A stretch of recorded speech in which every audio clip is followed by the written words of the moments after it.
Hi everyone and welcome on board your really long-haul flight. On this channel we've put together a compilation of some of the most jaw-dropping moments from the sky, so now all that you need to do is find a comfortable place to sit, bring out your favorite drink, sit back and relax.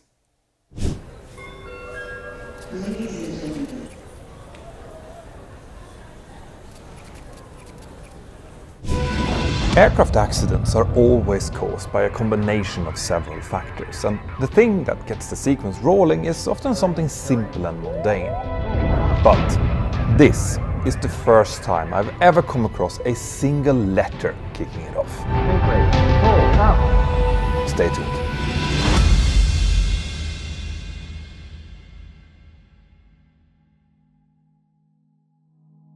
Whenever you hear the word Tenerife in aviation context, people almost always think of the world's worst aviation disaster, the collision between two Boeing 747s at Tenerife's Los Rodeos airport back in 1977. But the island of Tenerife, the largest of Spain's Canary Islands, actually suffered a string of disasters between the 1950s and the 1980s, who collectively claimed 950 lives. And that infamous runway collision was just the worst one of those. So today, I will tell you the story of the last major incident to happen there, a story that took place on a rainy spring day back in 1980. And this one, I think a lot fewer of you have ever heard of. In the morning of the 25th of April 1980, the crew of Air Flight 1008 were preparing to depart from Manchester in England on a charter flight, bringing tourists down towards Tenerife North Airport, then known as Los Rodeos. During the 1970s and 80s, Air was one of Britain's largest operators of inclusive tour flights, chartered by tour operators to transport fixed groups of people down to popular holiday destinations in southern Europe and North Africa. Among the aircraft types operated by Air was the mighty Boeing 727, and Air were actually the first British airline to import this model, which had then had to undergo several unique modifications in order to meet British safety standards. Now, it would later turn out that the 727s were a financial disaster for Air, but by 1980 that was not yet very obvious. The aircraft that the crew were going to operate on this day was 14 years old, in generally good condition, and could seat a maximum of 144 passengers. So with a total of 138 passengers booked, it was almost completely full. The crew consisted of 5 flight attendants and 3 pilots, meaning that in total there were going to be 146 people on board once the flight got on the way. The pilot in command was a very experienced 50-year-old captain who had around 15,300 total flight hours, which included almost 2,000 on the Boeing 727. He had flown this route down to Tenerife North a full 58 times before this flight, making him very familiar with it in general. But as we will soon see, being familiar with the destination doesn't mean that it can't throw a few surprises. His second in command was a 34-year-old first officer, who on this day had about 3,500 hours in total, of which 618 were flown on the 727. And the third flight crew member was a 34-year-old flight engineer, whose experience was similar to that of the first officer. Now, all of the pilots had been off for more than 24 hours before this duty, and the scheduled departure time was at a very civilized hour, so there's no reason to believe that fatigue played any role in what was soon about to happen. Now, instead, the crew were likely in a quite good mood as they completed their normal pre-flight activities, checking weather, NOTAMs and flight plans, which all looked okay. It looked like it was going to be a very pleasant flight down towards the Canary Islands. So after having boarded everyone and completed the pre-flight setup, the crew started up their engines and taxied out for takeoff from Manchester at time 9:22 am, with the captain as pilot flying and the first officer as pilot monitoring. Now, the climb out and cruise phases of this flight went off without a hitch, but the pilots then likely started preparing and briefing for the approach a bit earlier than usual on this day. And that was because they had seen during their pre-flight briefing that the approach they had ahead of them was possibly going to be a little bit unusual. You see, in the Canary Islands, the prevailing winds normally blew from the Atlantic Ocean in the west, causing most flights to approach from the east using runway 30 in order to land with a headwind. But on this afternoon, the wind was instead blowing from the other direction, from the east, forcing inbound aircraft to approach the reciprocal runway 12 instead. Now, we don't know how many times the captain or the other crew members had actually used runway 12 in the past, but it was likely not something that they did very often. And to make things even worse, Tenerife North Airport was, and still is, notorious for its frequent, fast-building fog that can appear from nowhere within minutes. The airport sits at 2,000 feet above sea level on a shoulder between two mountains, and the marine fog that forms over the ocean frequently collides with the western slopes of Tenerife and then gets funneled through the gap directly over the airfield. But like I mentioned before, on this day the reported weather at the airport was more or less okay, with around 6 kilometers of visibility and scattered clouds at 400 feet, broken at 800 feet and further scattered clouds at 1,100 feet with some light drizzle. Not great for sunbathing, but good enough for normal landings. But these cloud layers also meant that higher up on the mountainsides the fog was extremely thick. So thick in fact that a weather station located at a close to 8,000 feet elevation on the mountainside reported nil visibility. This meant that the very high terrain south of the airport would be completely obscured, including the nearly 12,200 foot Teide volcano, which is the defining geographical feature on Tenerife. Because of that, the minimum safe altitude in the airspace south of Tenerife North Airport was 14,500 feet, which is worth remembering.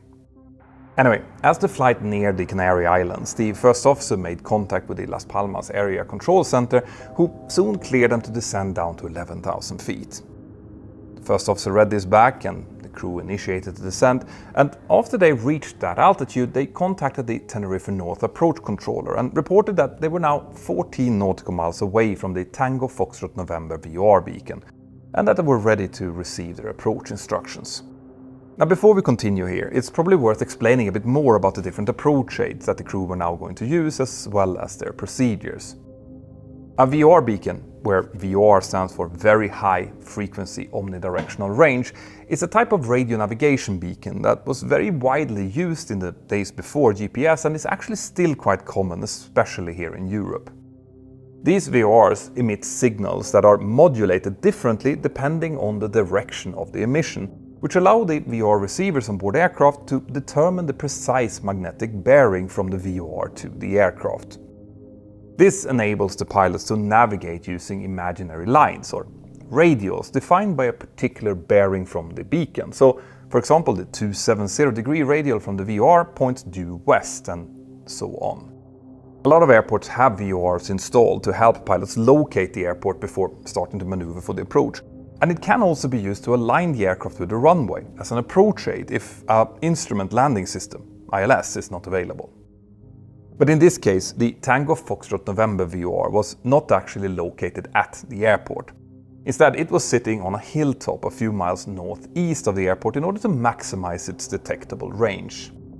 Now, located at the northeast end of runway 1230, there was a less sophisticated beacon called an NDB locator with the Morse code identifier Foxtrot Papa. A non-directional beacon, or NDB, is a radio aid that can be tracked using an automatic direction finder, an ADF. And this is a very simple instrument which just points in the direction that a signal is coming from, but it doesn't contain any radial information, which makes NDB navigation less precise than navigating using a VOR. In this case, because the Foxtrot Papa beacon was used to mark the entry point to the approach procedure for runway 12, it was also known as a locator, rather than just an NDB. And in order to approach runway 12, a flight inbound from the northeast, like this flight was, would normally need to fly first via the Tango Foxtrot November VOR and then turn southwest onto radial 255 directly towards the Foxtrot Papa NDB. After reaching the Foxtrot Papa, the aircraft should then turn right onto an outbound heading of 302 degrees, which would take it out over the ocean, before making a teardrop course reversal to the left back towards the airport. And from that point, the aircraft would be in a position to pick up the instrument landing system, which would then guide the aircraft the rest of the way down to the runway. Now, this was quite a bit more complicated than the more commonly used runway 30 approach, which just involved flying to an NDB called Tango X-ray, from where the instrument landing system could then be picked up immediately. Now, the reason that these procedures had to be flown this way was that there was no radar available at Los Rodeos airport, so all approaches had to be intercepted using procedural arrivals. But then again, flying procedural approaches would not have been very uncommon back then, and there was nothing in this procedure that was particularly out of the ordinary. Except maybe that high terrain to the southwest, which I mentioned before. After establishing contact at time 13:16, the Tenerife North controller cleared the flight to descend down to 6,000 feet in preparation to cross Tango Foxtrot November and then to enter the approach procedure. The captain dialed in the new cleared altitude, the flight engineer reduced thrust in order to descend, and the first officer then reported when the aircraft was 7 nautical miles away from the Tango Fox November beacon in order to get further instructions. At that same time, he also requested the local air pressure, QNH, in order to get the correct reference to the altitude above the sea, and also the QFE, which would give him the altitude reference over the airfield. Once those values had been received and set, they were then cross-checked in accordance with their standard operating procedures. And the captain now also suggested that the first officer should tune the ILS frequency on his navigational radio box. And he also confirmed that the outbound heading after Foxtrot Papa would be 302 degrees. So at this stage, everything was completely normal, and the crew seemed to have a good grasp of the procedure they had in front of them. But just a few miles ahead, an island-hopping turboprop belonging to Spain's flag carrier Iberia was also on approach to runway 12, and the crew on board that aircraft were communicating with the controller in Spanish. Now, the pilots of Flight 1008 didn't understand Spanish, and from their conversations, it doesn't seem like they paid much attention to that aircraft at all. Instead, they continued to monitor their position relative to the Tango Fox November VOR, and at time 13, 18 and 15 seconds, the captain called out, "Just about to go overhead." The first officer then reminded the captain that the procedure called for them to leave Tango Fox November on radial 255, but as it turns out, the aircraft actually passed a little less than a mile east of the VOR, and after passing a BMIT, they were also slow to make the right turn, which meant that they never actually intercepted that 255 radial. Now, we can never know for sure why this happened, but it was most likely done on purpose. You see, the distance between Tango Fox November and Foxtrot Papa was very short, and Flight 1008 was traveling at an airspeed of around 250 knots when they passed the beam, the VOR. Today, we wouldn't fly that fast when starting a tight procedure like this, since our aircraft are now very slippery and take time to decelerate. But older aircraft like the 727 had much less effective wings, which meant that they could easily keep the speeds up high for longer, since the speed would just rapidly bleed off when the thrust levers were closed. This also meant that most jets approaching Tenerife back then, including this one, would normally overshoot this first turn slightly before correcting course in order to be able to intercept the 302 outbound course from the NDB at a slightly more comfortable angle. There was so little time between Tango Fox November and Foxtrot Papa that they probably wouldn't be able to intercept the radial anyway. And on top of that, if they flew directly over Foxtrot Papa, they would potentially overshoot the pattern significantly, which could take the aircraft into the area south of the airport where the minimum safe altitude was 14,500 feet. Now, this is obviously not how this was supposed to be done. A lower speed would have solved all of those issues, but sometimes procedural shortcuts like this can start to creep in due to pure convenience and time saving. And if I was to guess, this was likely the reason that the captain of this flight flew a bit wide around the Tango Fox November. Now, due to some radio chatter with the Hapag-Lloyd flight that was taking off from Los Rodeos plus some other distractions, the flight crew didn't actually report crossing Tango Fox November until 33 seconds after they had passed the BMIT. And like I mentioned, Tenerife North Airport didn't have radar at the time, so position reports like this were the only way for the controller to determine where the traffic was located. As a result, when the crew reported that they had just passed Tango Fox November, the controller realized that the 727 was traveling so fast that it would risk getting too close to the slower Iberia turboprop in front of them if he didn't do something. So he hastily decided to put Flight 1008 into a holding pattern in order to ensure sufficient traffic separation. At time 13, 18 and 54 seconds, the approach controller transmitted the following message. Roger, the standard holding overhead Foxtrot Papa is inbound heading 150, turn to the left, call you back shortly. And this would end up being the critical moment that put the accident sequence into motion, so let's take a moment to analyze why. Despite the controller's statement that this was a standard holding, there was actually no officially published holding pattern around the Foxtrot Papa beacon. There was a published holding around Tango Fox November as well as around Tango X-ray, forming part of the go-around procedure for runway 12, but Flight 1008 was not in a position to enter any of those. Instead, the controller essentially invented a holding pattern based on Foxtrot Papa, and he did so quickly that this was likely not the first time that he had used this particular pattern. Now, it's not wrong or illegal to make up holding patterns. In fact, that happens all the time, and it's perfectly okay as long as it doesn't cause any issues with terrain or traffic separation. But the issue here was that the controller said that this was a standard holding, which would imply that the holding could be found in the published approach charts and therefore needed to be verified by the pilots. On top of that, the entry into this suddenly proposed holding pattern would not be very simple from the position that the aircraft was now coming from. What the controller wanted the aircraft to do was to join a left-hand holding pattern over Foxtrot Papa with an inbound course of 150 degrees and an outbound course of 330 degrees. If it was flown that way, it would keep the airplane over relatively low terrain. But to do this, Flight 1008 would have to first fly over the beacon, then turn right onto heading of 330, fly outbound for 1 minute, perform a course reversal and then proceed inbound to Foxtrot Papa again on the requested inbound course. Quite a complex maneuver to fly when you're almost over the beacon. Now, the pilots might have eventually figured this out, if not for a tiny slip of the tongue by the controller, which changed this entire course of events. Remember that the controller wanted Flight 1008 to fly counterclockwise around the holding pattern, making left turns? Well, this meant that what he wanted to say was turns to the left, but what he actually ended up saying was turn to the left, which has a very different meaning. Turn to the left is normally interpreted as a command to turn left right away, which was not at all what the controller wanted them to do here. What he attempted to say was only a description of the holding pattern, which is technically just informational, not an order. And that also made sense given that he didn't have any radar available. Spanish investigators later used this to argue that the controller didn't bear any responsibility for issuing a non-standard clearance, but given how his call actually sounded to the pilots, that's not completely fair. Anyway, when the flight crew received this message from the controller, they simply replied "Roger" with no further readback or request for confirmation.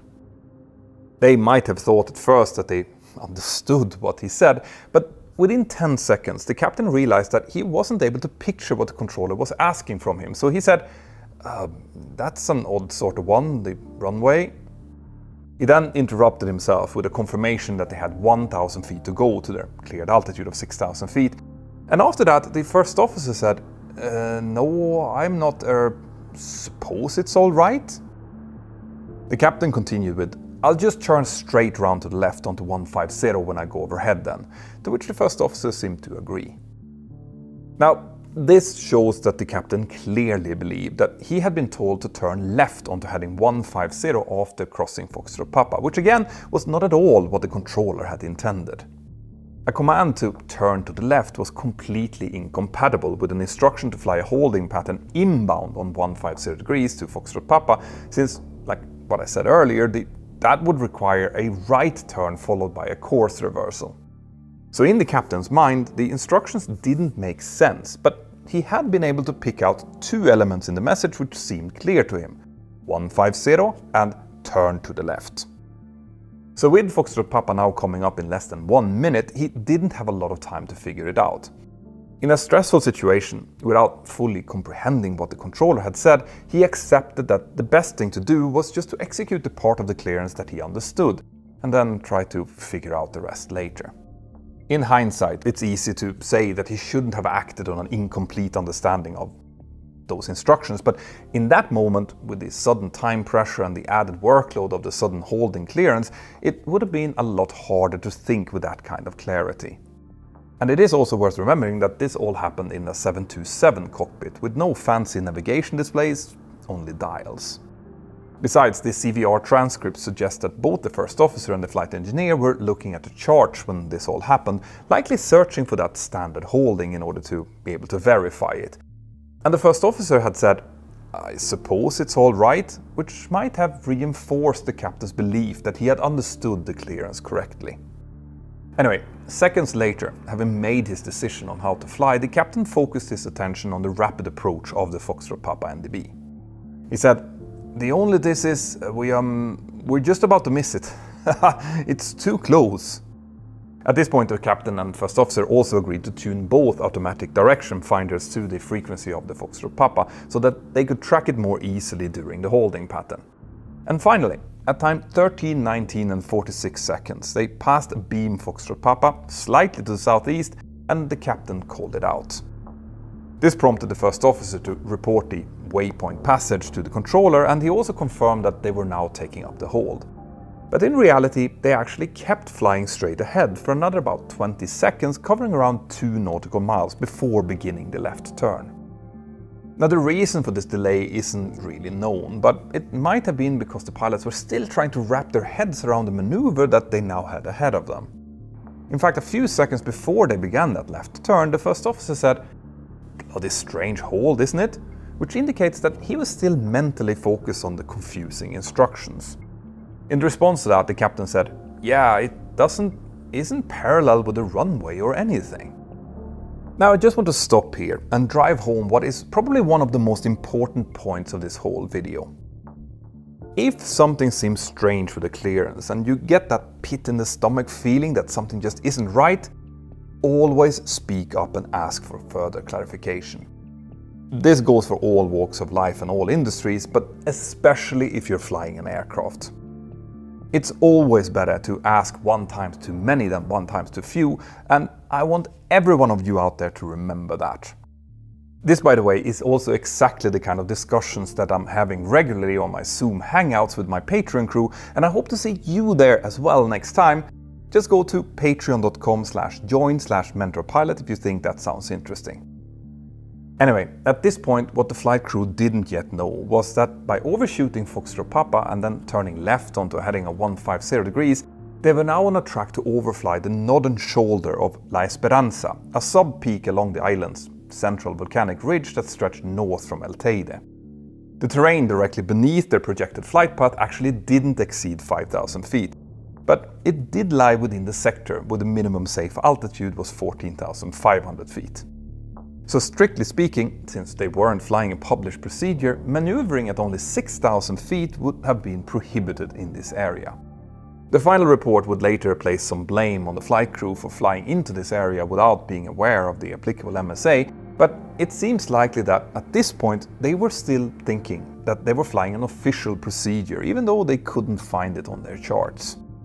At the same time as Flight 1008 completed their left turn onto heading of 150 and started flying towards the southeast, the approach controller called up the Siberian Airlines Flight ahead of them and asked them to verify when they had left 5,000 feet.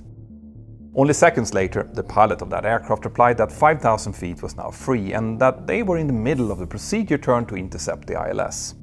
As these calls in Spanish were happening, the first officer and flight engineer on board Flight 1008 continued to compare ATC's instructions with what was printed on their chart, saying things like, "It's that way, isn't it? That's a tree, isn't it? And yes, well, the hold is going to be here, isn't it?" It's likely that they were now very skeptical about the maneuver that they were flying, but we can never be 100% sure since that wasn't formally verbalized. Anyway, as these discussions were taking place, the controller now called them up and cleared them to descend down to 5,000 feet since the Iberia flight had now left that altitude. And in response, the flight engineer again reduced the thrust and the captain initiated the descent. But as they were doing this, the captain suddenly said, "Hey, did he say it was 150 inbound?" Likely realizing that his mental picture of where the controller was sending them didn't actually make any sense. The first officer had probably suspected that from the very start because he now replied, "Inbound, yeah." And in response to that, the captain said, "That's I don't like that." The first officer continued by saying, "They want us to keep going more around, don't they?" It's not completely clear what he meant by that, but it is possible that the first officer believed that they were supposed to keep turning left, making a 3/4 turn onto the outbound leg of the holding pattern, after which they would come back to Foxtrot Papa on the inbound heading of 150. If that was the case, it would mean that even the first officer had indeed interpreted the call from the controller as an instruction to turn left. And that would also explain why he hadn't spoken up when the turn started. When I read this part of the report, I could really feel that cold feeling in my stomach. You know, that feeling that you get when you realize that something is really wrong, but you still can't figure out what or how. But we don't know if the pilots had yet realized just how dangerous their current flight path was, but the captain's statement of "I don't like that" definitely showed some real concern. Again, make sure you always know what clearance you have been given, and if in doubt, ask. Anyway, before the pilots could spend much more time trying to work out what was wrong, the ground proximity warning system suddenly activated at time 13:20 and 50 seconds. The Boeing 727 was equipped with a first-generation GPWS, which was state-of-the-art at the time, but also much less capable than the enhanced ground proximity warning systems that we have on board today's aircraft. Modern eGPWSs compares the position and projected path of the airplane to a digital terrain database.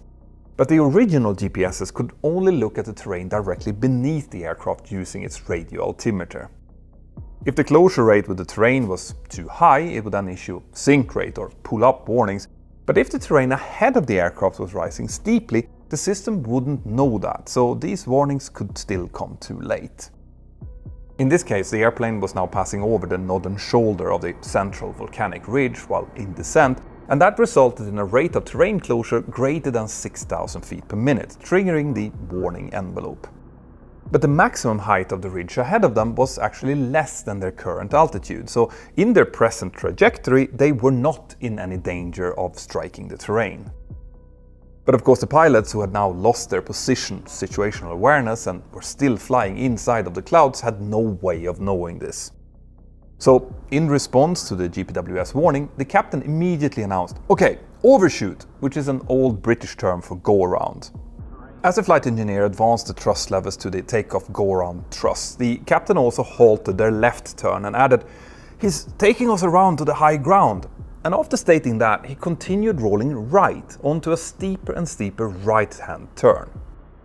But what he didn't do was to raise the nose in order to initiate the climb. And why was that then? Well, during GPWS response training, we pilots today are required to practice a terrain escape maneuver in the simulator, which includes disconnecting the automatics, setting full thrust, pitching up to 20 degrees, making sure the speed brake lever is down, making proper call-outs and so on.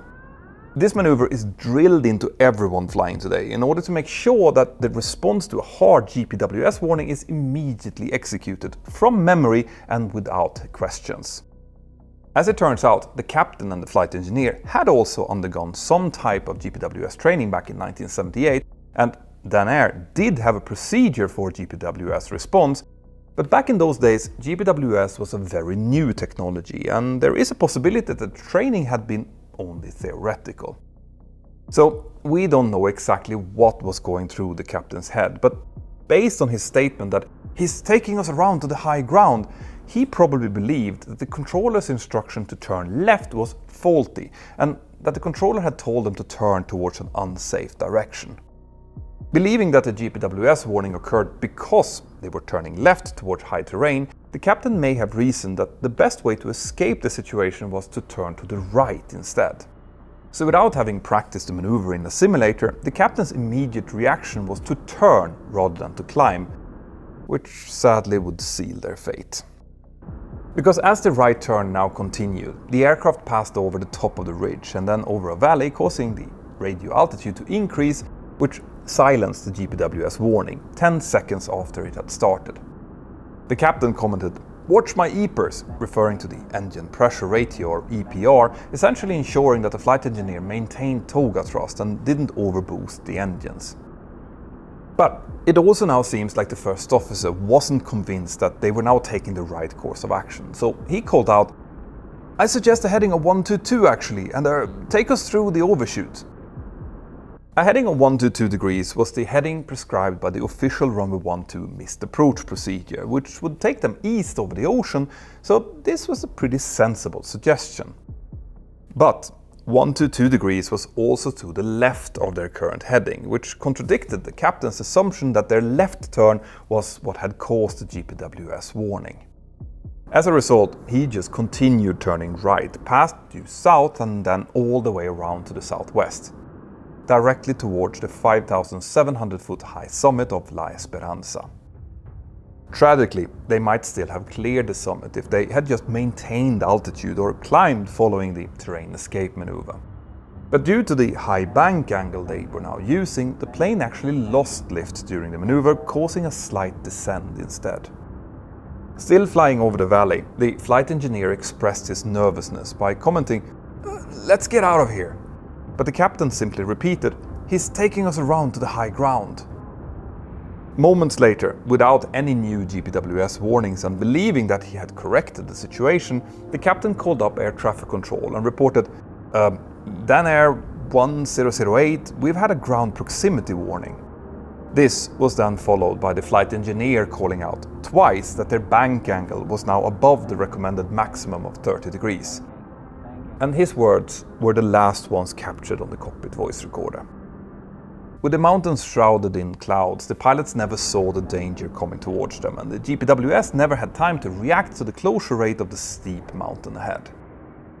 So, at time 13, 21 and 18 seconds, Dan Air Flight 1008 crashed into the forested mountainside of La Esperanza at a speed of 260 knots, just 38 meters below the top of the ridge.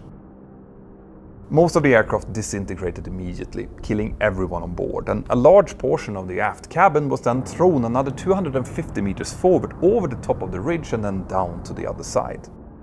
Down at the airport, the controller now tried repeatedly to contact the aircraft in order to follow up on their reported GPWS warning, but when he didn't get any reply, he soon activated the accident alarm. The problem was though that with no radar available at Tenerife North, rescuers had no idea where the aircraft was located, especially since it had taken a turn that the controller had not intended them to take. This meant that the wreckage wasn't discovered until 7 hours after the crash, when a couple of motorists on the road to the Teide National Park saw some debris on the road and correlated that to the radio reports of a missing aircraft. This crash was, and actually still is, the worst loss of life on board a British airliner ever, so the investigation received considerable public attention. Especially when the Spanish and British investigators didn't agree on how to weigh the causes of the accident. The Spanish investigators wrote that the pilots were ultimately responsible for being aware of their position in a non-radar environment, and that it was their obligation to climb to a safe altitude as soon as they became unsure of where they actually were. They also cited the pilots' failure to request clarification when they didn't understand the controller's initial transmission as a major cause of the accident, as well as their incorrect response to the GPWS warning. They pointed out that if the pilots had done nothing at all when the GPWS activated, they would have passed safely over the ridge and continued out over the sea. So the Spanish investigators argued that it was the captain's decision to turn right that took them back around to the high terrain and ultimately led to the crash. But the British investigation team believed that the controller's use of an unpublished holding pattern, one that didn't appear on the pilot's chart, as well as his verbal slip-up saying "turn" instead of "turns," played a very important role in the pilot's loss of situational awareness. They also noted that if the holding pattern had been designed according to international standards, the minimum altitude in the hold would have been 6,000 feet, which would have incidentally prevented the crash. But regardless of who made the most serious errors here, the disaster was made possible by the poor infrastructure at Tenerife North Airport, including the lack of radar and the poorly designed approach procedures. It's also important to remember that the technology available in 1980 was far less capable than what we now have available, and it's exactly because of accidents like this that we today have these vastly improved systems and that we pilots are so well trained in using them. This accident led to recommendations to always question any clearances that weren't 100% clear, as well as some other recommendations as well.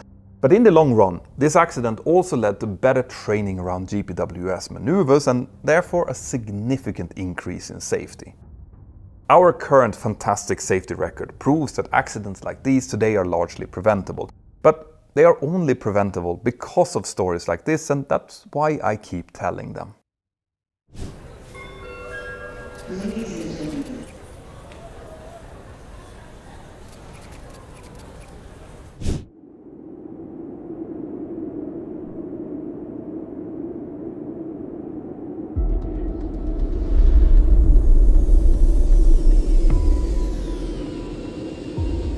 Have you ever been flying somewhere in the wintertime, looking out of the aircraft window over the snowy landscape below you, which is getting smaller and smaller as you climb away?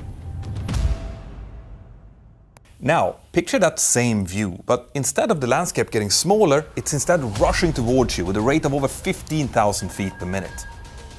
This aircraft is literally falling from the sky, and the reason behind it will turn out to be truly chilling. Stay tuned.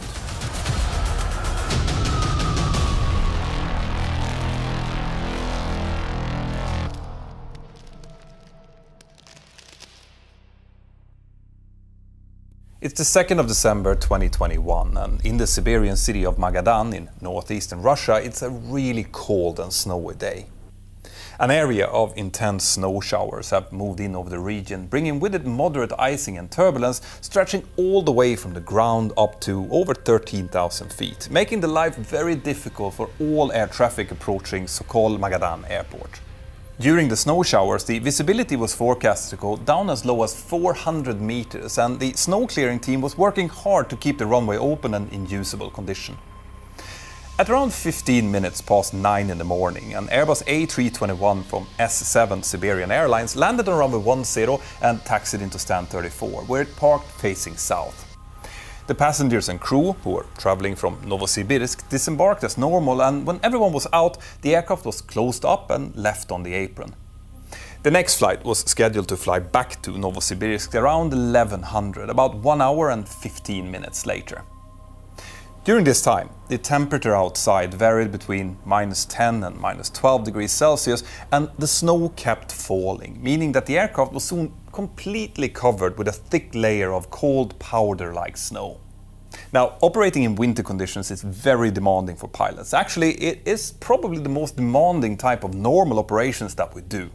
As anyone knows who have been operating machinery in cold temperatures, everything becomes much more complicated, and great care must be taken to make sure that internal parts are carefully warmed up, that all moving parts are actually still moving, and so on. In the case of aviation, there are also several other things that have to be considered. That's things like making sure that all of the aerodynamical surfaces of the aircraft, like wings, stabilizer and fin, are free of snow and ice deposit, that there's no ice behind the engine fan blades, and that the external stairs are safe for passengers to use. On top of that, we also have to make performance calculations for slippery runways, which can severely increase the braking distance and therefore limit the amount of payload and fuel that we can carry, as well as coordinating the de- and anti-icing to make sure that the holdover times, meaning the time that the anti-icing fluid is still effective, covers the taxi out and potentially also slot times. All in all, the workload on pilots is just significantly higher during winter operations, and everything generally takes a lot more time than it would during the summer. However, as the case is with everything, practice makes perfect, so pilots who are often exposed to winter ops becomes very proficient with it, which can also lead to complacency, and we will soon see an example of that. The pilots took a cup of coffee in the departure hall before they started planning their return flight. The captain was a 56-year-old Russian citizen with just under 14,500 hours of total time, of which 11,140 had been flown on the Airbus A320 family. Now, this meant that he was very experienced, and given that he flew for S7 Airlines, he was likely also quite comfortable in dealing with winter ops. He was paired together with a 56-year-old first officer who had a total experience of just under 6,400 hours, of which 6,248 was flown on the A320, so he had basically flown his entire career on that aircraft. When they started looking at the weather, they could both see that at least the start of the flight was going to be quite challenging. Now, this obviously didn't come as a surprise to them since they had just landed in this weather, but the real problem here was the forecast of heavy snow. You see, when aircraft is planned to be de-iced during snowfall, the surfaces that needs to be protected will normally first be sprayed with a heated combination of de-icing fluid and water. This will remove all of the snow and ice, and then as a second step with a thicker anti-icing fluid. This fluid is thicker so that it sticks to the wings and surfaces better to protect them, but it's also made to have a viscosity low enough so that it will shear off when the aircraft accelerates for takeoff. This fluid will often be colored either straw or green, depending on which type of fluid it is, and fluids from different manufacturers have different calculated holdover times, explaining how long the fluid will be effective in protecting the surfaces from icing. These holdover times depend on things like the outside temperature, the type of precipitation, and also, crucially in this case, the intensity of the precipitation. You see, most anti-icing fluid will not guarantee any holdover time at all if the snowfall is reported as heavy, which makes it almost impossible to operate during those conditions. But in any case, the pilots were likely just hoping that the snowfall would start to calm down by the time that they were getting ready to leave, otherwise they would just have to wait. All the NOTAMs and the technical status of the aircraft had been checked earlier before they left Novosibirsk, so when the pilots were ready, they just walked over to get their 5 cabin crew colleagues and then made their way out to the aircraft. The aircraft they were going to fly was a 3-year-old Airbus A321-200 with no technical issues known with it. It had been working fine on the previous sector, so both pilots were completely confident with it. The captain had been pilot flying on that earlier flight, so the first officer was now going to take it back home. And that also meant that it would be the captain who would do the walk around. As he was doing that, he could clearly see that the whole aircraft was now completely covered with snow. So when he got back into the cockpit, he told the dispatcher that they would need to do a 2-step de-icing, and he wanted the wings, stabilizer and fin to be properly cleaned. But he didn't ask for the snow to be removed from the top of the body of the aircraft. Now, remember how I told you that pilots who are used to operating in wind drops can become a little complacent at times? Well, this is one example of that. Removing the snow from the body of the aircraft will take a lot of time to do, and since the body serves no real aerodynamic or lift function, a lot of pilots will just leave the snow on the body to let it blow off during the takeoff roll. Now remember, the outside temperature was minus 10 degrees Celsius, and when it's that cold, the snow will not normally stick to anything, so it will fall off very easily. But that's not what the winter ops manual actually said. Instead, it instructed the crews to make sure that all aerodynamic surfaces and areas around probes and vents were completely clear of contaminants before the aircraft was allowed to depart. And that last bit, about the probes and vents, will soon become very important. The first officer was soon done with all of his pre-flight preparation and started to brief the captain of the Banot 5 Delta departure which he expected to fly. That departure involved climbing straight ahead and then making a 180-degree right turn towards Banot, climbing to flight level 160, which is about 16,000 feet. As he was briefing, the cabin crew finished boarding their 202 passengers and closed up the doors, meaning that the aircraft was now ready to start the de-icing procedure. The problem was that it was still snowing heavily outside, meaning that no holdover time would be possible to calculate, but the de-icing started anyway. The ground crew maneuvered their de-icing vehicle into position between the left wing and the stabilizer and then started spraying. Once the snow had been removed at time 11:07, they then started applying the second step fluid. And as soon as this was started, the clock of the holdover time also started ticking, since that was calculated from the start of the application of the second fluid. Now, fortunately, the intensity of the snowfall soon decreased slightly from heavy to moderate, meaning that they would actually have a holdover time of around 25 to 45 minutes. That's still not much for completing the full de-icing procedure and then starting up the engines and taxi out for takeoff, but it would be possible. If the snowfall continued like it did, it would mean that the aircraft would need to be airborne at latest 11:32 or 11:52 if the intensity went down just a little bit more.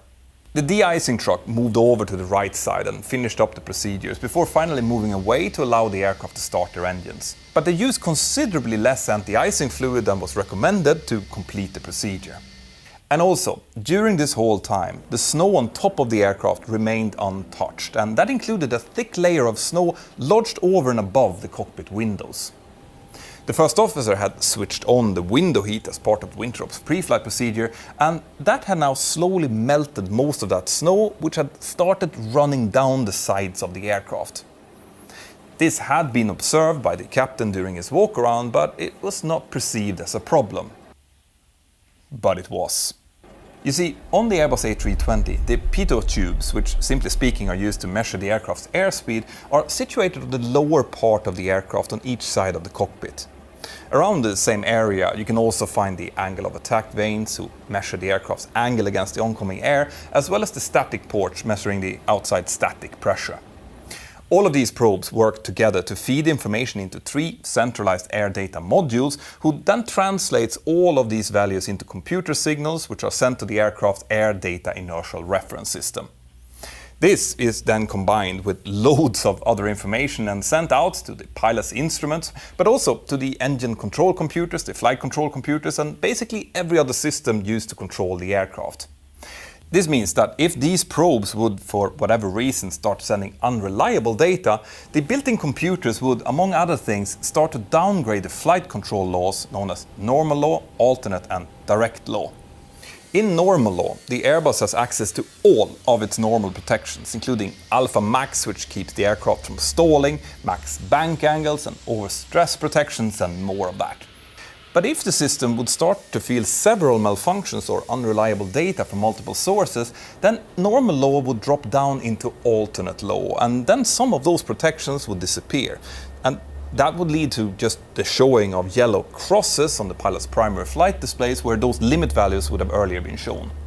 And if those failures would become even worse, or even more of them, then the last control law available would be direct law, where the inputs from the pilot's side sticks would be sent directly to the flight controls without any protections at all. In direct law, warnings would still be announced, but the aircraft would follow what the pilot tells it to do without any question. Now, if you want an even deeper technical explanation to these systems, I highly recommend you to watch my video about the accident of Air France 447 later on. In any case, given what you now know, you can easily see why it's super important that the air is not disturbed around those various probes, and this is where the problem of the melting snow comes in.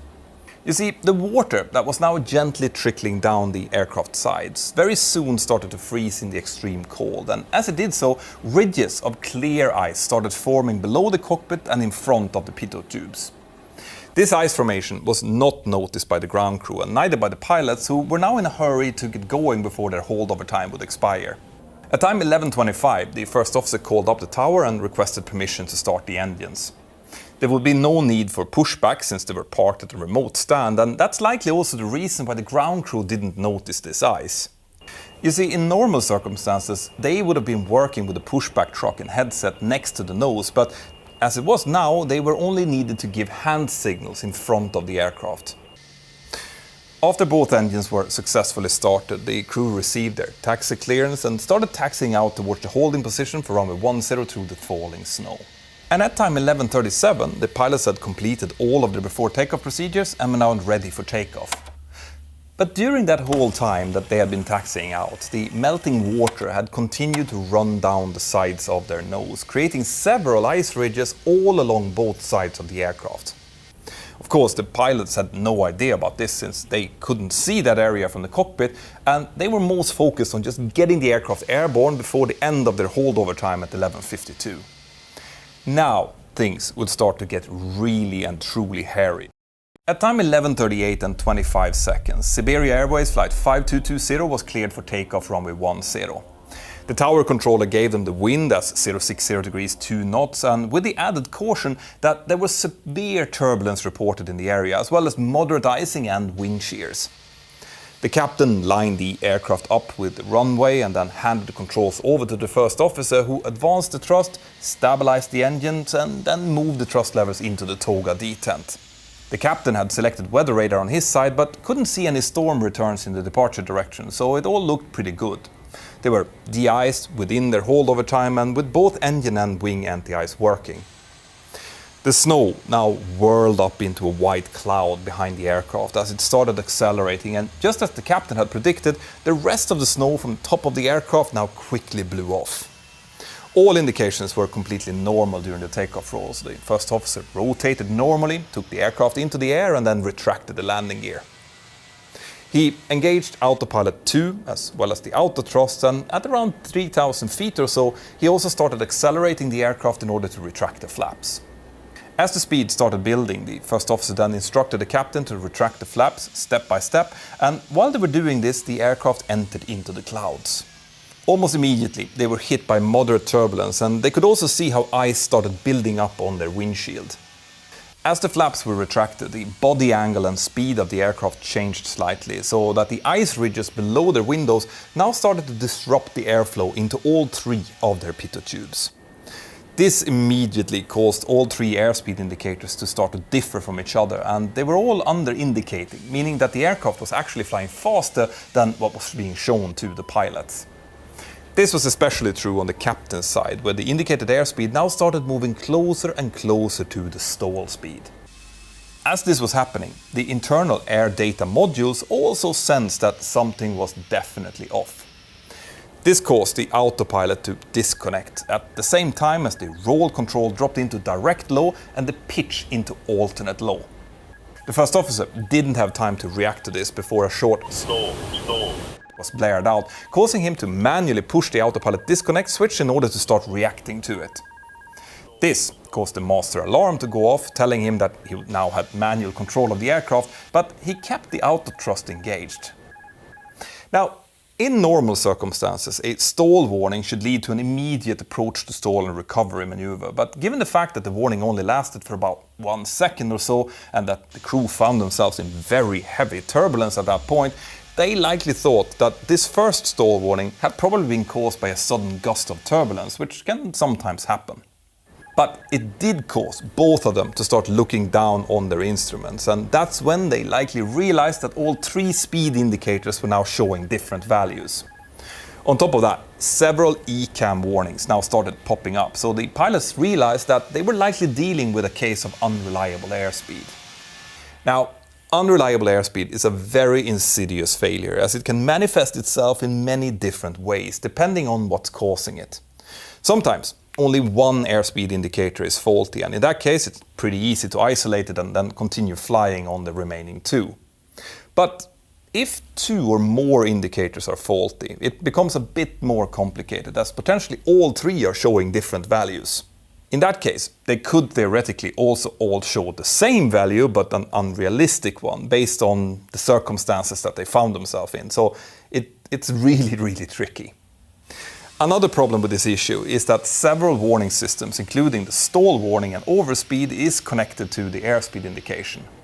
That means that this particular problem can lead to quite a few false warnings and overall a very stressful and confusing cockpit environment. And because of this potential confusion, memory items have been connected to this failure. Those memory items are actions that the pilots have to do straight away when the problem is identified, and they're made to stabilize the flight path and make sure that the aircraft remains flying safely whilst the pilots continue to troubleshoot the issue. The memory items for unreliable airspeed on the Airbus are depending on the phase of flight, but in the configuration that the crew now found themselves in, they included disconnecting the autopilot and auto thrust, deselecting the flight directors, moving the thrust lever to the climb detent, and then set an initial pitch of 10 degrees pitch up. So, was that what actually happened in this case? Well, almost, but not entirely. About 1 minute after that first short stall warning, another stall warning activated for about 5 seconds, and that prompted the captain to take over the controls. Now, we don't know exactly what was said in the cockpit at this time, since the cockpit voice recording was sadly lost, but we know that the pilots must have realized that they were dealing with unreliable airspeed, because the backup speed scale or bus button was now activated on the captain's side. The backup speed scale is a fantastic invention that Airbus created after the Air France 447 disaster. It basically uses angle of attack data from all three angle of attack vanes, together with thrust inputs, and then they use that to interpret a safe flying scale for the pilots. So that means that instead of the normal speed tape being shown on the primary flight display, a speed scale with a safe green area as well as a fast and a slow zone will be shown. The altitude band will also change over to show GPS altitude, and even though these readings are far less accurate than the normal barometric speed and altitudes would be, they will do the job and show the pilots how to keep the aircraft safe, of course providing that they actually trust it. Now, since the captain had identified that they were dealing with unreliable airspeed, his next action should have therefore been to follow the memory items and let the first officer start dealing with the problem. And that also kind of happened. He disconnected the auto thrust as well as the flight directors, but instead of climbing straight ahead with a pitch of 10 degrees, he now instead started a right turn. He likely did this because the standard departure routing at this point indicated a right turn towards the RNAV point Banot. During this first turn, the departure air traffic controller, which they had now switched over to, called them up and advised them of moderate icing and turbulence in the area, which had been reported by a previous aircraft. He also told them that they could turn directly towards Invir and to continue their climb to flight level 320. Now, this last instruction was not responded to by the first officer, which might serve as a first indication that the workload had now started to increase in the cockpit. And it was about to get way worse. The aircraft leveled off at an altitude of 8,900 feet, and at this point the auto thrust was again activated by the captain, even though the unreliable airspeed situation was still ongoing. This was not a great idea, since the auto thrust takes its cues from the aircraft's indicated speed, which was clearly faulty here, and that departure from procedures could actually indicate that the pilots didn't really know or were sure of what they were actually dealing with. They were clearly experiencing continuous moderate turbulence and icing, and it's not impossible that they thought that they were dealing mostly with some type of aerodynamic problems related to the icing that was now building up on the aircraft. And if you keep that in mind, what's soon about to happen maybe makes a little bit more sense. But it should be pointed out here that according to later analysis from Airbus, the aircraft was performing exactly as it was supposed to be here, so icing was not the problem. Well, apart from those ice ridges in front of the pitot tubes, of course. About 5 minutes after the problem was first identified, the first officer called up the air traffic controller and declared, Mayday, unreliable speed, return to airport. This message was, interestingly enough, the only message read out in English, and you can really hear from the first officer's voice that he is very stressed at this point. The controller immediately responds to this and tells the crew that they are clear to descend to 1,100 meters, which is about 3,700 feet. He then asks if they are in need of any assistance and if they have any dangerous goods on board. All standard things to ask after a Mayday declaration. But to that, the first officer just calls out that they don't have time to respond. The aircraft now starts a slow descent, likely in response to the controller's instruction. The indicated airspeed on the first officer's display was pretty much stable during this descent, since the auto thrust was engaged, but a few minutes after the descent started, the speed suddenly drops below the stall speed and a stall warning is issued. It's hard to know why the airspeed suddenly dropped like that, but it could be as easy as some ice getting loose from the side and then temporarily blocking the captain's pitot tube, for example. Anyway, the captain responds aggressively to this warning by again disconnecting the auto thrust, pitching the nose down to a 5,900 feet per minute descent, and then adding thrust manually up to 88% N1. Now, this would make perfect sense in a normal situation. If a stall warning is heard, the angle of attack must be reduced to make sure that the aircraft doesn't enter a full stall. But remember, these pilots have already confirmed that they're dealing with unreliable airspeed. And if that is the case, spurious stall and overspeed warnings, even both of them at the same time, can occur, and that's what the backup speed scale is there for. As long as the aircraft is flown inside of that green safe area of the bus, those other warnings can then be safely disregarded. But unfortunately, that's not what now happens, and because of that, the airspeed now rapidly increases. As the aircraft is now descending, the controller sees it on his radar screen and realizes that the aircraft is heading towards an area with higher terrain. He calls the pilots up and asks them to please maintain a minimum altitude of 1,700 meters, which is about 5,700 feet. And on the radio transcripts, you can hear the first officer reading back this, but clearly in distress. The captain tries to engage the autopilot twice during this descent, but it doesn't work. Remember, there are still several air data reference units misreading at this point, so the autopilot was not available, nor would it have been a very good idea to try to use it. The aircraft descends past the cleared altitude, and when they reach 4,800 feet, still descending, the controller calls out that they have a mountain in front of them. At this point, the indicated speed of the aircraft reaches 370 knots, which is well above the maximum speed of 350 knots, and this causes an overspeed warning to start sounding.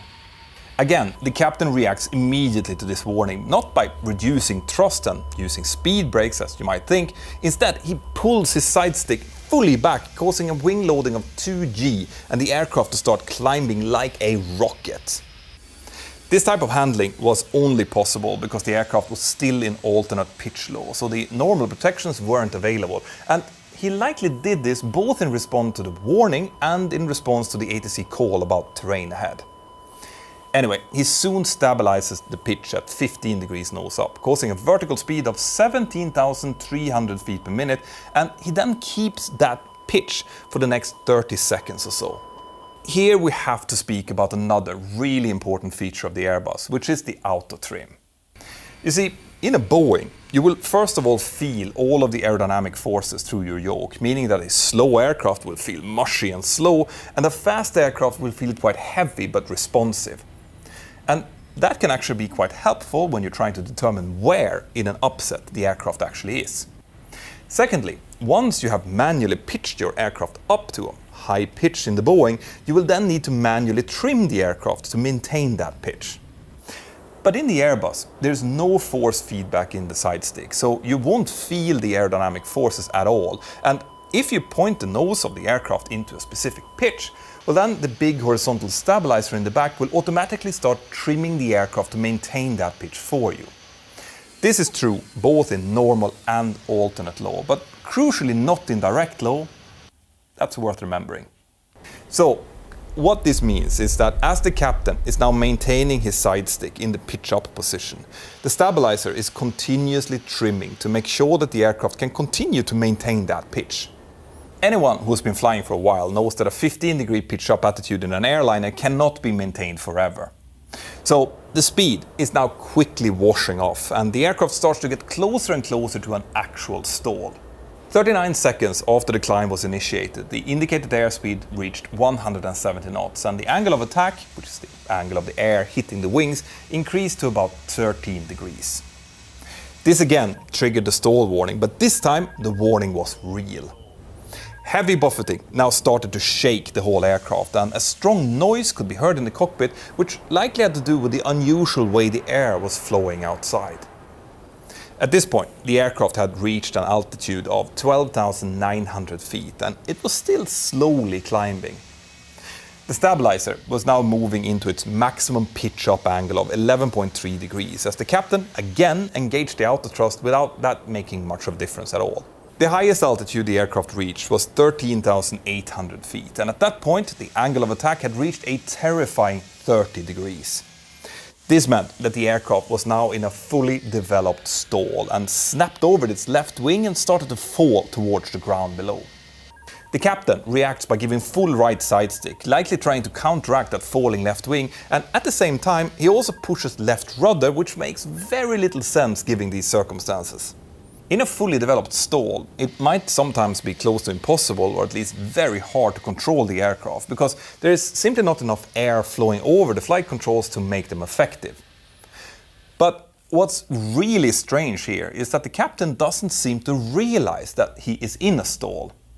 He doesn't pitch fully forward as you might expect. Instead, the side stick is just moved to a neutral position, which actually does help to decrease the angle of attack momentarily, but since the stabilizer is still in the max pitch up position, the angle of attack then quickly increases again, and the whole aircraft continues to shake and fall.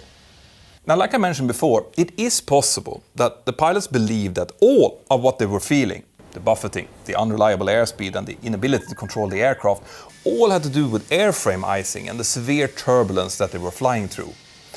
This theory is actually further strengthened by the panicked calls that the first officer was making to air traffic control as this was happening. These were calls like, Siberia 5220, we can't stabilize the airplane. And terrible wind shear. The controller tried to help by giving different clearances, but that was just met by, we can't do anything with the airplane. The captain now continues to move his side stick and manages to stop the left bank from increasing, but since they're still pitching up and falling at the same time, the indicated airspeed has now dropped to below 90 knots. The captain continues to move his side stick from right to left and then right again, but without much happening except that the aircraft is slowly rocking between a predominantly left bank and sometimes over to a right bank. Now, both air data computer 1 and 2 fails due to the impossibly low airspeed that is being indicated. The aircraft is falling past 12,400 feet as the captain finally moves his side stick fully forward and tries to get the angle of attack down, as he also continues to move the stick from side to side without getting much response. But since he's now trying to pitch forward, the elevators start moving in that direction, and with that, the outer trim of the stabilizer also starts moving towards a nose down position with 0.3 degrees per second. At this point, the captain has determined that it must be something wrong with his side stick, because it's not working. So he tells the first officer to try his controls as well. This is then followed by both pilots moving their side sticks at the same time, which in the Airbus means that the two inputs will be averaged and the result sent to the flight control computer. The first officer's inputs were mainly aimed at pitching up to try and stop the descent, which clearly shows that he did not understand that the aircraft was completely stalled at this point. And the fact that they're both inputting on their controls also leads to several fuel input warnings, together with the continuous stall alarm still blaring inside the cockpit. Now, if any of you are picking up some real similarities between this and what happened with the crew on Air France 447, you would be absolutely correct, and the frightening similarities are not over yet. As the aircraft falls through 9,200 feet, the speed slowly starts increasing and the angle of attack falls from 26 down to 11 degrees. The stabilizer has now had time to move from 11.3 to 9.3 degrees pitch up, but now something else happens. The pitch control, which was previously in alternate low, now switches over to direct low. This could have been due to multiple unreliable air data module inputs or something else. The report didn't really make that clear, but what was clear was the effect that this would have in the cockpit. Because if you remember, in direct low, the auto trimming function of the stabilizer stops working, and a warning about that will appear on the pilot's primary flight display saying use manual pitch trim. This was not initially noticed by the panicked pilots, and when the stabilizer stopped, it was still in a 9.3 degree pitch up position. What this meant was that the elevators were now in a maximum pitch down position, whilst the stabilizer was stuck close to the maximum pitch up, making the aircraft virtually impossible to control. At this point, the aircraft had a pitch attitude of 16 degrees nose down, but still an angle of attack of 11 degrees and a slight roll of 9 degrees to the left. This situation is actually a good example for how the angle of attack can be much higher than the aircraft's actual attitude. In any case, this meant that the aircraft was now descending with a terrifying 14,000 feet per minute, but also gaining speed quickly. The pilots, who were both still inputting on the controls, saw how the speed was now increasing rapidly and also realized that they were losing altitude fast. This led them to start releasing some of the forward pressure on their side stick, but when they did that, since the stabilizer was still in the almost full pitch up position, this just caused another violent pitch up of almost 2 Gs as the aircraft passed 5,300 feet. The cycle now repeated itself, with the aircraft climbing rapidly, the speed bleeding off, and the pilots desperately pitching forward again to try to stop the climb. Basically, they were now causing the world's most terrifying roller coaster, and with only very marginal pitch control, they had no idea on how to stop it. The aircraft now also continued to roll from an incredible 91 degrees to the left over to 42 degrees to the right, all whilst the pilots were simultaneously moving their side sticks in the opposite direction, which was causing the next roll. This continued for several minutes as the aircraft completed an astonishing 8 separate pitch cycles, each one thankfully becoming just slightly smaller than the last one. At the end of the 16th minute of flight, one of the pilots must have finally realized what was happening with the stabilizer and started moving it manually to a more neutral position. This initiates the recovery part of this flight, and over the coming minutes, the aircraft makes its final dive where it gains enough airspeed for the stall warning to finally stop. Since the things now starts to calm down and the indicated value starts returning back to normal, the pitch control direct low switches back to alternate low again, which also reactivates the auto trim. But believe it or not, this is still not over. As the aircraft is now descending with a high thrust setting and without the auto thrust engaged, the speed soon passes the maximum limit of 350 knots again. This triggers the overspeed alarm, but thankfully this time the captain chooses to engage the auto thrust, which brings the speed back to below the limit.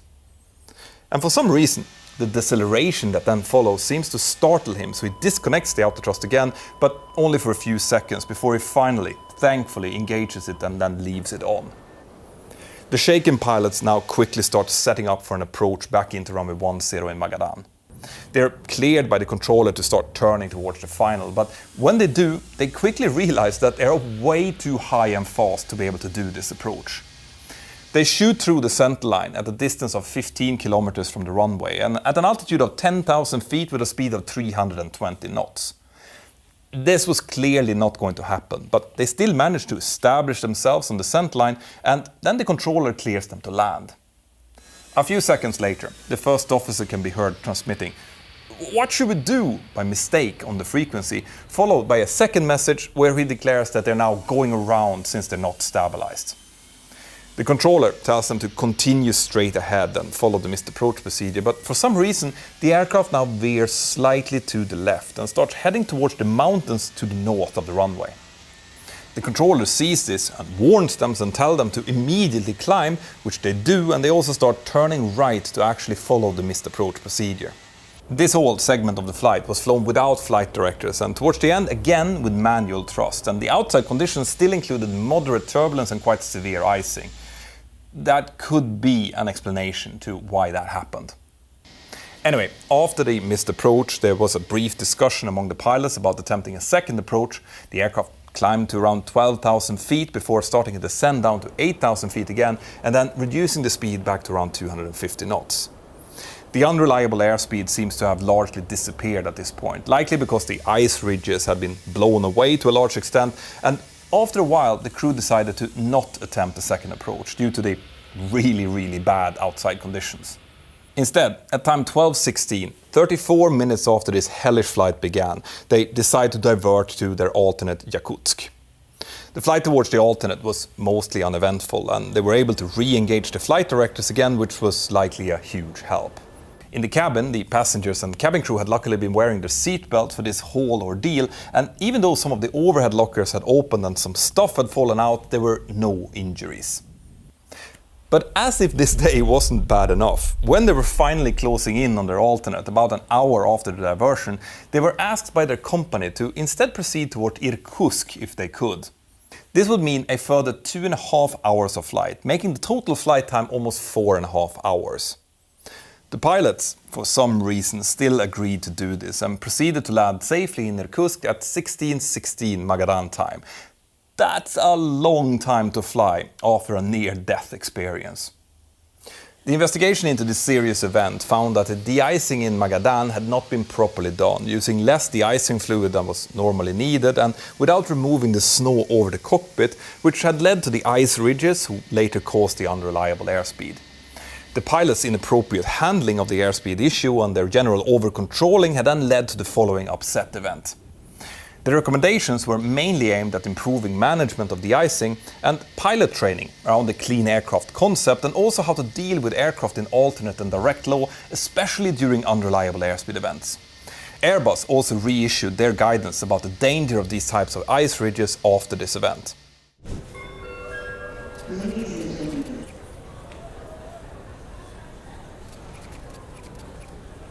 What could cause a fully functional Airbus 321 to roll over so hard during the takeoff roll that the wing actually hits the runway?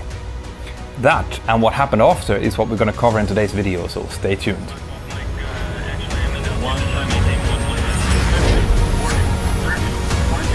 The story of American Airlines Flight 300 is actually quite mundane, and from a pilot's perspective, that's what makes it both so interesting and so scary. The accident took place on the 10th of April 2019, and it was on the second day of a 2-day pairing for the involved crew.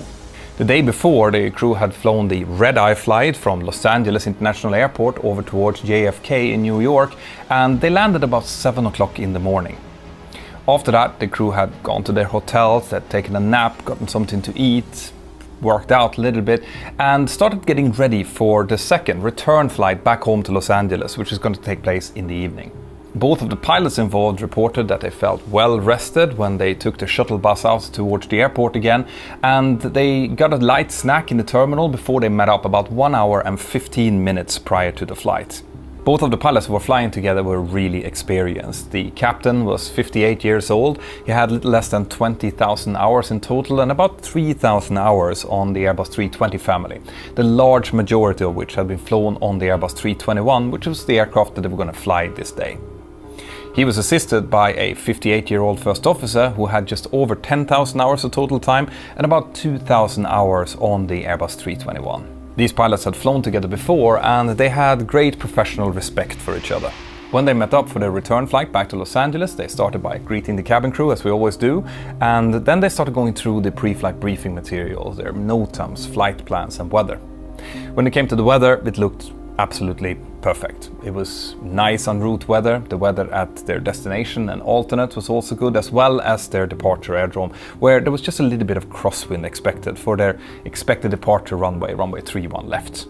This was great news for the pilots who were looking forward to a nice and easy return flight back to Los Angeles. So they proceeded by checking the fuel needed, deciding on final fuel, and then sending that figure on to their dispatcher to get the fueling started. And then they proceeded to brief their 6 cabin crew members, and all of them went together down towards the aircraft. The captain was going to be pilot flying for this flight, so he did a partial walk around before he went back into the cockpit, and the first officer proceeded to do a full pre-flight walk around. When he got into the cockpit, the first thing the captain did was to check the technical status of the aircraft, a 5-year-old Airbus A321. And as he was flicking through the technical log, you could see that there was no hold items on the list. The technical status of the aircraft was fine, there was nothing wrong with it. While he was doing that, the cabin crew finalized their safety inspection of the cabin and then started boarding the 102 passengers that was booked on this flight over towards Los Angeles. When the first officer came back from his pre-flight walk-around, the captain started briefing him on the expected taxi routing, the departure routing, and also the technical status of the aircraft. They proceeded to complete all of the pre-flight preparation in the cockpit, and then they completed the performance calculation. The takeoff weight of the aircraft was going to be about 83 tons, and with that weight, together with the wind, temperature, weather and runway condition, they calculated that they could use something called flex temperature, which is basically when the engine thrust is derated, as in it's reduced down to the minimum needed for the departure. And this is something that we very often do. On the Boeing fleet, we call it assumed temperature reduction, and we do this in order to reduce both the noise footprint, the fuel used and the maintenance of the engines. They also calculated their V-speeds for departure, where V1, the decision speed, was going to be 150 knots, and their rotation speed was going to be 156 knots. The last weather that the pilot received included a wind report, where the wind was coming from 330 degrees at 15 knots, with a possible gust, as in increase in wind speed, from a direction of 340 degrees at 26 knots. So this would definitely mean a bit of crosswind for the pilots, which is something that they discussed, but didn't really see as a big threat, as it was well within the crosswind capabilities of both them and the aircraft. Now, before we go any further, it's probably a good idea to discuss a little bit about how we pilots handle crosswind during takeoff. A big disclaimer here is that I am not type rated on the Airbus 320, but I do fly the Boeing 737, and it turns out that the way that we handle crosswind takeoffs is pretty similar. So first, let's discuss a little bit why wind is an issue in the first place. When we fly, we always try to both land and take off with a headwind component. And the reason for that is because with headwind, we'll be able to maintain the indicated airspeed that we need to keep the aircraft flying at a much lower ground speed. And with a lower ground speed, the same indicated airspeed, we will need both less takeoff distance and less landing distance. But of course, the wind very rarely blows straight down the runway. It always has a tendency to come from a slight angle. And since we can't change the runway direction, it means that we pilots have to be able to deal with a bit of a crosswind component as we're taking off as well. Now, if we use as an example the situation that these pilots found themselves in, they were planning to take off from runway 31 left in JFK. That runway has a magnetic heading of 315 degrees. But the worst wind that they were expecting was coming from 340 degrees at 26 knots. Now, if that would be the case, that would mean a headwind component of about 23 knots, which is great, and a crosswind component of about 11 knots. If that wind would turn more clockwise, as into the right, it would mean that the crosswind component would become bigger and the headwind component would become smaller. But the worst crosswind component that they were to be expecting would have been straight crosswind, 26 knots, and that was still less than the maximum crosswind that they were allowed to take, which was 35 knots. Now, when it comes to the handling of this aircraft, the pilots were expecting right crosswind, which means that the wind will predominantly hit the right side of the aircraft. And if you look at the aircraft, you'll find that at the very back you have a vertical stabilizer, which is huge and it's shaped almost like a sail. This vertical stabilizer is going to take up a lot of wind, and as it does so, it will push on the right side of the rudder, making the front of the aircraft turn towards the wind, which is something called weathercocking. Obviously, this is not something that we, the pilots, want. We want to make sure that the aircraft continues to follow the center line as we're taking off. So this means that if we have right crosswind, we are going to have to work against that with a little bit of left rudder to make sure that the aircraft goes straight ahead. Now, this weathercocking effect is going to be there for the entire takeoff run, but it's mostly pronounced in the very beginning when the speed of the aircraft is very low. But of course, when the speed of the aircraft is very low, it also means that there's less air flowing over the rudder, which means the rudder is less aerodynamically effective, so the rudder in itself will not be able to maintain the center line. And this is why the rudder pedals that we pilots have, that is connected to the rudder and is controlling the rudder, is also controlling the nose wheel steering slightly. So at very low speeds, when we're taking off and we have a lot of crosswind and the aircraft wants to turn towards the right in this case, we put left rudder in, and that is going to turn the nose wheel a little bit. Now, as the speed starts building up, the rudder will become more and more aerodynamically effective. Eventually it will take over the steering completely. But this also means that as we are doing this initial part of the takeoff, we tend to put a little bit of forward pressure on the yoke or the side stick. And that's just to make sure that there's a little bit of pressure on the nose wheel to make it more effective. So this is why you'll see pilots in the beginning of the takeoff roll applying a bit of forward pressure, especially during crosswind takeoffs. But then as the speed builds up to maybe around 80 knots or 100 knots, they will gradually start reducing that forward pressure up to almost neutral. On smaller aircraft, you also have to put aileron into the wind to counteract any rolling tendencies that a sudden gust of crosswind might create. But on larger aircraft like the Boeing 737 and the Airbus 321, you have to be very careful with that, because if you put too much aileron into the wind, that might actually cause spoilers to start coming up on the wings, and that will cause drag that will decrease your takeoff performance. And because of that, in the Boeing, we only put a little bit of aileron in, and on the Airbus, you don't put any aileron in during the takeoff roll.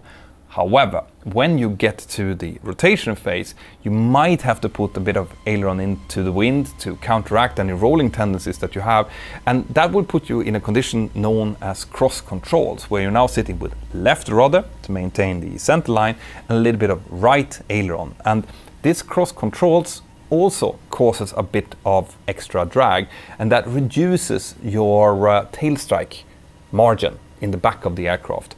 And because of that, you have to be very careful, rotate nice and slowly to make sure that you don't tail strike the aircraft. And this can actually be quite tricky. It takes a while to learn this. And that's also why new pilots tend to have some crosswind limitations, maybe about 20 knots, even though the aircraft can take up to 35 knots. On this flight though, the crosswind component was calculated to be well less than 20 knots, giving ample margin up to the maximum crosswind component, and it is unlikely that these two very experienced pilots considered it even a threat at all. Once the cockpit preparation was all completed, the first officer asked for pushback and start clearance from air traffic control. They received that and they started pushing back and starting their engines on time. During the pushback procedure, there was some discussion between the pilots about some new procedures that American Airlines had just implemented. These procedures were implemented in order to streamline the procedures between the Boeing and the Airbus fleet, and the first officer was pointing out that, for example, the trim check had been delayed until later on in the flow from what they were used to before. Once the engines were started, the crew requested and received taxi clearance out to holding point Kilo Echo for runway 31 left. And because there was quite little traffic at this time of night, the taxi out was really quick. But even though it was quick, there was no sense of time pressure or any stress. All of the procedures were handled according to the specified standard operating procedures. At time 20:38, American Airlines Flight 300 received their lineup clearance from runway 31 left. When the captain started to maneuver the aircraft into the takeoff position, the first officer looked out through his window and said that it looks like the windsock is a little bit stiffer and coming from a slightly higher angle than what we have talked about before. This would indicate that the crosswind was likely a little bit stronger than what they had calculated, but when they discussed this, they both recognized that it was still well within limits. At time 20:39 and 48 seconds, American Airlines Flight 300 received their takeoff clearance. The surface wind was given as 010 degrees at 17 knots, giving them a crosswind component of about 14 knots.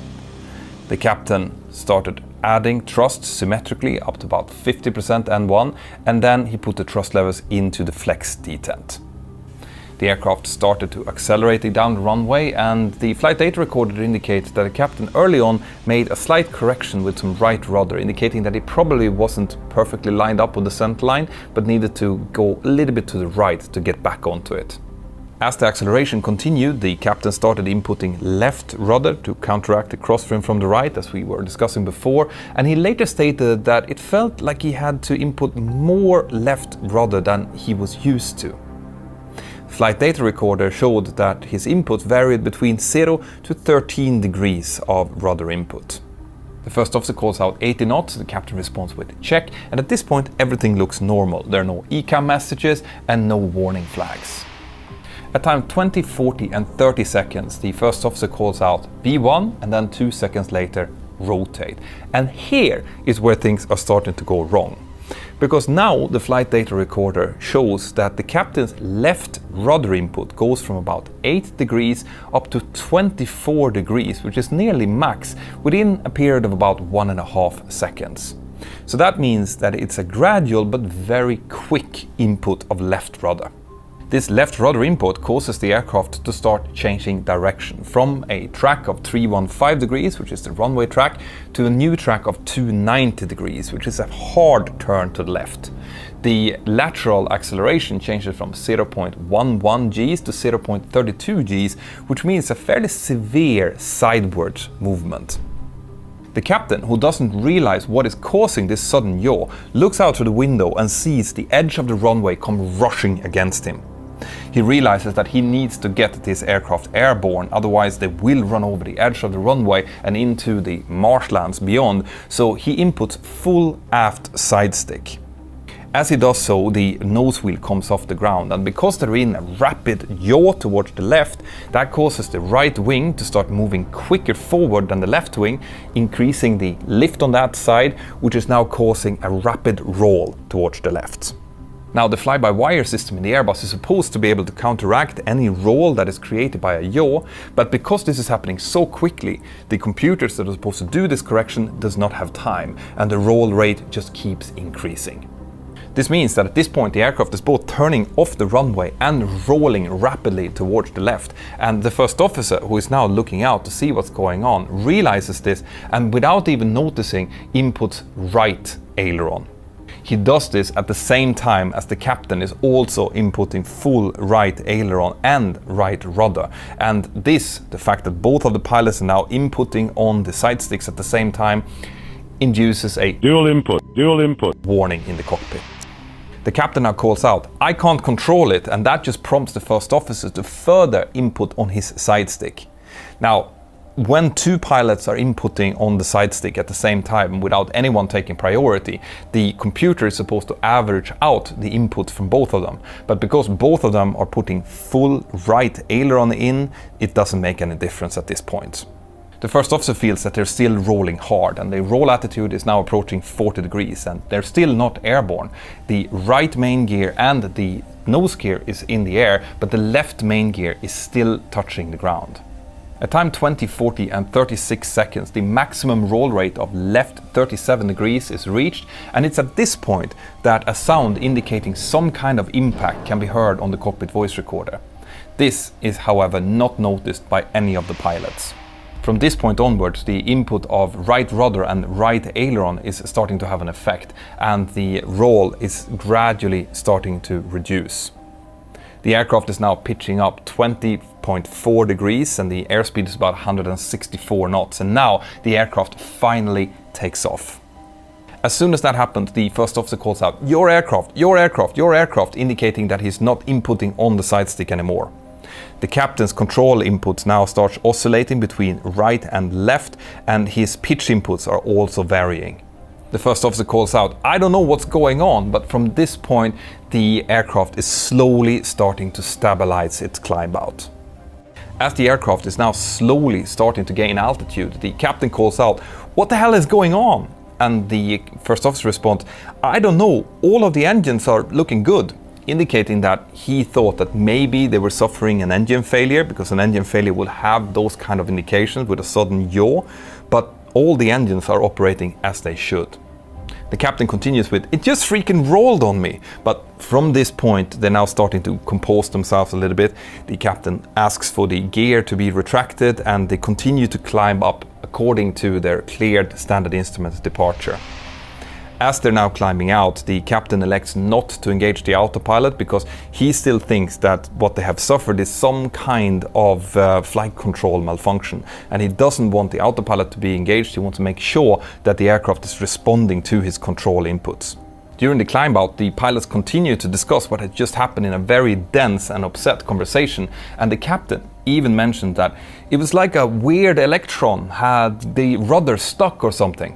This was likely a reference to the Qantas 72 incident, where another Airbus a few years earlier had suffered an incident where a flight computer caused the aircraft to suddenly drop several hundred feet several times.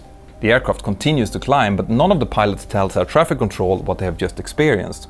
Instead, they receive several frequency changes and several new altitudes, 18,000 feet, 22,000 feet, and as they're climbing out, completing their after takeoff checklist and so on, they keep discussing this, and the cockpit voice recorder shows how these two pilots were both pretty convinced that they were about to crash this aircraft, as in this was far beyond anything that any of them had previously experienced in their careers. At time 20:43, the captain makes a statement that he says that he doesn't like to fly this aircraft in any kind of crosswind, possibly indicating a little bit of lack of confidence both in the aircraft and in his own crosswind capabilities. Anyway, as they're climbing out, you can now start to see on the cockpit voice recorder how the first officer is starting to hint that maybe we should think about returning back to JFK. He makes very subtle hints about this, how maybe the captain should think about covering his own ass when it comes to this. Maybe he should contact engineering to see whether or not they can give him some kind of cloud cover to come back, because remember, at this point none of the pilots knows that there's any damage to the aircraft. The aircraft is flying perfectly, there's no warnings, there's no ECAM messages, and there's no indication that anything really is wrong. At time 20:45 and 52 seconds, a cabin crew member dings the pilots to try to get their attention. This is about 5 minutes after the incident, indicating that the cabin crew now likely thinks that the pilots must be out of whatever critical flight phase they might be in, and there's time to let them know that they have noticed that something is wrong.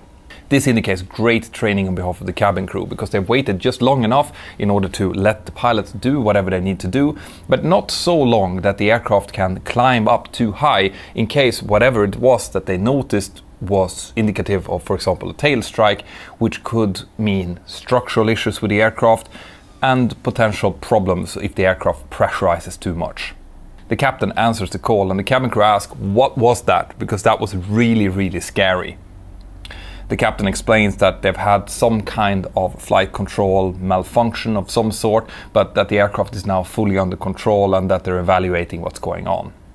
The cabin crew responds that she is really happy to hear that and that there are no injuries down the back, but she also has some follow-up questions. He asks, for example, what the rudder does and whether or not they need the rudder when they're going in for landing later on. And this is a small detail in the report, but it's something that I think is really important to highlight because it shows a very good company culture. I really like when cabin crew ask these kind of fairly technical questions because it indicates that they feel that they should ask those kind of questions, that they should remind the pilots about the possibility of future problems that might come ahead.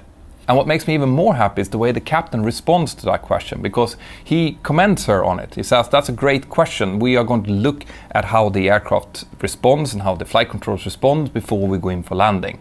What this tells me is that it's likely that American Airlines have a quite good company culture, something where all of the members of the team feel that they have the ability and that they should speak up whenever they have a question. And this is something that I talk quite a lot about in the courses about leadership that I am doing at the moment.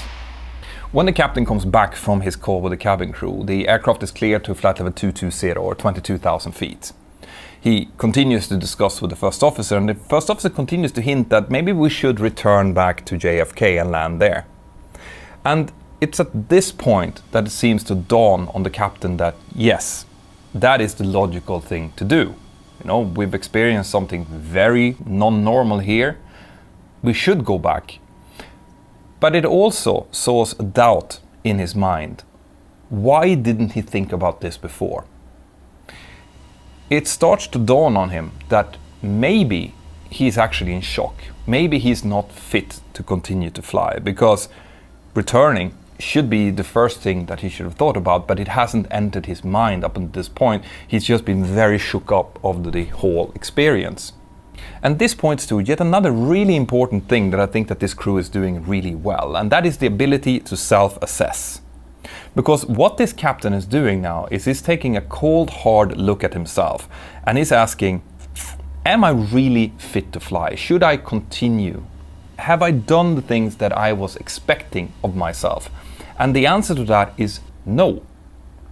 And he realizes that, and he has the personal strength to actually act on it. And that is not as easy as it might sound.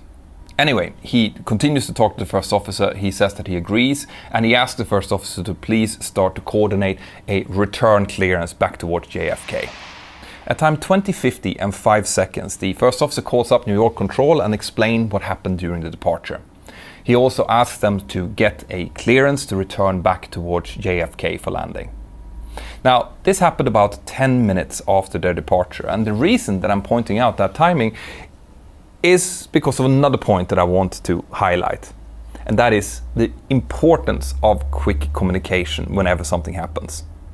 Because what has actually happened here is that this aircraft has experienced a quite severe impact with its left-hand wing. The wing has impacted a distance marker on the runway, and it's taken out several edge lights on the runway as well. And it turns out that it's actually strewn the debris from that over about a 2,000 feet area over the runway, but also over a perimeter road. Now, this happened during the hours of darkness, and because of that, no one actually saw it happening. So some external sources that I've been talking to about this story, who was actually working at JFK at the time, said that from the time that this aircraft departed until they were actually notified that something had happened on the runway, about 15 other aircraft had the time to depart on the same runway. I wanted to use this incident as an example to you pilots out there, how important it is to communicate whenever something unusual happens, like a bird strike or something like this, so that air traffic control can send someone out and check and possibly avoid any further incidents from happening. Once the crew had explained what had happened, the New York controller asked them if they wanted to declare an emergency. The crew discussed that a little bit between themselves, but decided that the aircraft was handling well and there was no indication of immediate danger, so they chose not to declare a mayday. Instead, they leveled off the aircraft at 20,000 feet, and now the captain had decided that he indeed wasn't fit to continue to fly. So he hands the controls over to the first officer, and he takes up the role as pilot monitoring, handling the radio. The first officer briefs for arrival back into JFK. They decide to use runway 04 left for arrival because that's the longest runway and they know that they're going to be landing slightly overweight. But they choose not to go through the overweight landing checklist just because they know from experience that it's not going to be a problem, and they have checked the performance to make sure that they can land. And this is something that obviously you can discuss whether or not you should or should not do. But in this case, the pilots decided to prioritize a quicker return back to JFK than to continue working on the checklist. At time 20:54, a cabin crew member once again calls up the cockpit. When the captain takes up the interphone, the cabin crew member tells her that a passenger who's sitting near the wing has reported to her that it looks like the wing is damaged. It looks like it's dented. The captain responds that he doesn't really understand what that means, but it doesn't matter because they're returning back to JFK anyway, and he then briefs the cabin crew about the return. The cabin crew member acknowledges this and hangs up the interphone, but about 6 minutes later she comes back and tells the captain that she's been looking at the wing and it looks like there is some kind of damage near the wingtip. The captain thanks her for the information and proceeds to give the cabin crew a further briefing about the arrival and tells them to be vigilant during the landing. And then he makes a PA to the passengers, telling them that they've had some flight control problems and that they're returning towards JFK as a precaution. After this, the aircraft descends normally, following clearances to return back towards the airport. The first officer slows the aircraft down and extends flaps according to normal procedures, and the aircraft handles well. He flies a normal ILS approach, and at time 21:08 and 36 seconds, the aircraft touches down safely on runway 04 left in JFK. When the aircraft pulls up on stand, the passengers are disembarked normally, and the pilots are greeted by maintenance personnel who explains to them that they must have hit something really big. The pilot goes out and are shocked to see that there is some substantial damage to the left-hand wing. The outboard leading edge slat has been filed down due to ground contact, and there is a huge dent just below the sharklet where a piece of the distance marker, the runway distance marker, is still embedded into the wing. After further examination, it was also concluded that the left-hand wing had been permanently bent upwards from about mid-span of the wing, causing the left wingtip to be about 6 inches higher than the right wingtip. And because of this, American Airlines decided to permanently retire the aircraft and scrap it. So what actually caused this then? Well, the final report was not very detailed when it came to this. It basically concluded that after consulting the cockpit voice recorder, the flight data recorder and Airbus, it seems like it was the captain's excessive use of rudder during the rotation that caused the incident. Airbus went in and examined 270,000 different flights, and out of all of those flights, only one other flight had more or equal amount of rudder input during the rotation. And over 2,300 of those flights had more crosswind than what these guys experienced. So the final report basically concluded that this was down to pilot error, but they never really revealed what caused it, and we will never really know. Maybe the captain responded to a sudden gust, maybe he was sitting wrong on his chair. That might be an explanation to why he felt that he had more left rudder than he was used to, or maybe it was just a sudden brain fart as he was doing the rotation. We will never really know that. And that's what I feel is different with this incident from other accidents and incidents that I've been looking at, where there tends to be a long chain of different causal factors that leads up to the incident. On the other hand, it seems that once this lapse had occurred, the good CRM training of American Airlines, the robust procedures that the crew had, and the sturdiness of the Airbus 321 seemed to have jumped in and saved the day and stopped this from becoming a real bad accident. The pilots received some retraining by American Airlines with focus on crosswind handling, and as far as I know, they're now back flying again, which is what they should be. This is a great example of how just culture is supposed to work, where if someone makes an honest mistake, no matter how bad it is, providing that they can be given retraining and shown that they have reached the level of competence that they need, they're back flying again, exactly the way it should work. Now, if you want to see a video where debris on the runway led to one of the most famous air crashes in the world, well then check this video out. Or if you want to binge on this series, then check out this playlist. If you want to support the work that I do here on the channel and my team, then consider becoming part of my wonderful Patreon family, or buy yourself some merch. Have an absolutely fantastic day, and I'll see you next time. Bye-bye.